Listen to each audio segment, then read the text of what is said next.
Okay, Dr. Jeff Sable, we just heard a little bit about the improvements we've had in tenderness over the years.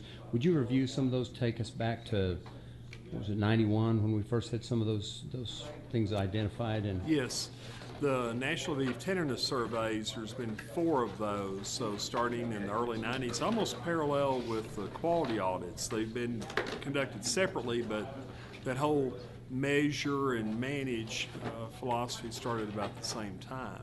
And so the first one was conducted in the early 90s, and there's one late 90s, and then in the mid 2000s, there's one that we started seeing more of a dramatic increase in tenderness, and then the most recent one was in 2010 that kind of supported the findings of the mid 2000s of that meat tenderness, beef tenderness looked pretty good.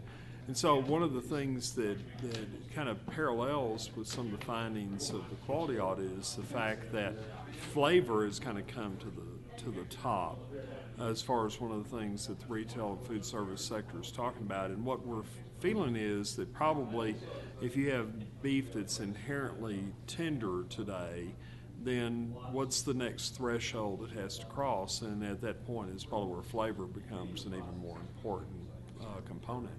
now this survey was the first time we've actually seen this flavor issue move to the top of some of those That's questions, right. right? And I think flavor probably came up because earlier ones we would have had decreased tenderness or tenderness concerns and things like that. We kind of lumped a lot of that was in kind of increased taste is just kind of an overall category on that. But most of the time when you talk to anybody, it was concerns about tenderness, and they just didn't show up this time. And I think what we're hearing people say, and then the data we have, most recent data, kind of supports that. And so I think that that's probably what's happening there. That's really good news. Thank you. Mm-hmm.